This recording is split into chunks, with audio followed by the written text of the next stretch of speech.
Hello and welcome to the Monday, June 29th, 2026 edition of the SANS Internet Storm Center's Stormcast. My name is Johannes Ulrich, recording today from Riyadh, Saudi Arabia. And this episode is brought to you by the SANS.edu bachelor's degree program in applied cybersecurity. Well, in diaries today, we actually have yet another diary by one of our bachelor's degree students. I just mentioned the bachelor's degree we offer as part of our SANS.edu college. As part of the internship here, we have Nicole Phillips looking at some of the background noise that you are seeing in honeypots. And of course, that background noise can quickly be overwhelming, in particular since much of that background noise really doesn't appear to be relevant as far as current exploits go.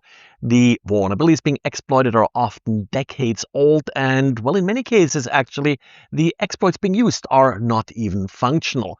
But what Nicole here is pointing out that even though there is a lot of garbage essentially being sent at the honeypot, there are also some newer threats that are very relevant and are easily drowned by all the noise that the honeypot receives. And, well, just like in a real system you're protecting, so not a honeypot, it can be quite difficult sometimes to isolate this relevant activity from all the background noise because overall the requests and patterns often look very similar. So what you're seeing here is a little bit a breakdown in this diary of the different attacks being seen, what the exploits are that are being exploited, and, well, some of the newer threats, and one here being Rondo bot. That's something that I've mentioned a few times in the past that very aggressively, as Nicole points out, picks out newer vulnerabilities and adds them to the repertoire of scans against vulnerable systems that are covering the internet very quickly and sometimes several times a day. And then we have a second diary from late last week, and that's by Xavier about how to manipulate the process name that's being reported in Linux. Now, there are really two locations. The process name is kept in the proc directory for the respective process. One is COM, C-O-M-M.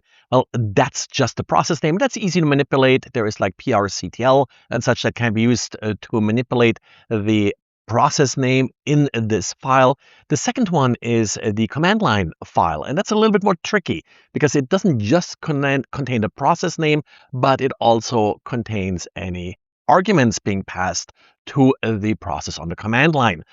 Well, so in order to manipulate this, as Xavier points out, you need to zero out all of these arguments and then override it with your new process name. And Xavier presents a little C proof of concept to show how this can be accomplished. It's overall not that terribly difficult, but then, well, Xavier also goes into some of the techniques that can be used to discover this kind of manipulation. So interesting kind of cat and mouse, kind of attack and defend diary by Xavier. And this wrote up an interesting vulnerability in Amazon Q, Amazon's AI assistance, and, well, how it interacts with Visual Studio Code. And it's really one of the reasons I mentioned this is not because Q is very popular and things like that. The reason it is, but because this type of vulnerability has become really sort of a very standard type of vulnerability affecting many similar programs, assistants, and, well, really sort of extensions in Visual Studio Code. The main problem here is that these kind of extensions are often automatically executing code as a new repository is being cloned. And that's exactly what's happening here. It will read the respective configuration files and then, without warning the user, execute code that you basically just retrieved via a simple git pull. What the lesson here is really is, first of all, of course, be careful with these extensions that you're installing. But again, this was not a malicious extension. This was really just maybe a little bit sloppy coded extension. The biggest problem here is that you must be aware if you are cloning code, if you're opening that repository in a modern development environment like Visual Studio Code, extensions may execute arbitrary code based on configuration files found inside that repository. So It really comes down to, as a developer, that you have to be somewhat careful what you are actually cloning and what you're loading into your development environment, and then be aware of any constraints that you may impose that will prevent these kind of auto executions of code, and hopefully they'll be implemented properly. And that's sort of a problem here, that Q didn't implement these constraints quite correctly. Well, and this is it for today. So thanks for listening. Thanks for liking. Thanks for recommending this podcast. And as always, I'll talk to you again tomorrow. On the other hand, there will probably be no podcast on Friday because of the July 4th holiday. Thanks, and talk to you again tomorrow. Bye.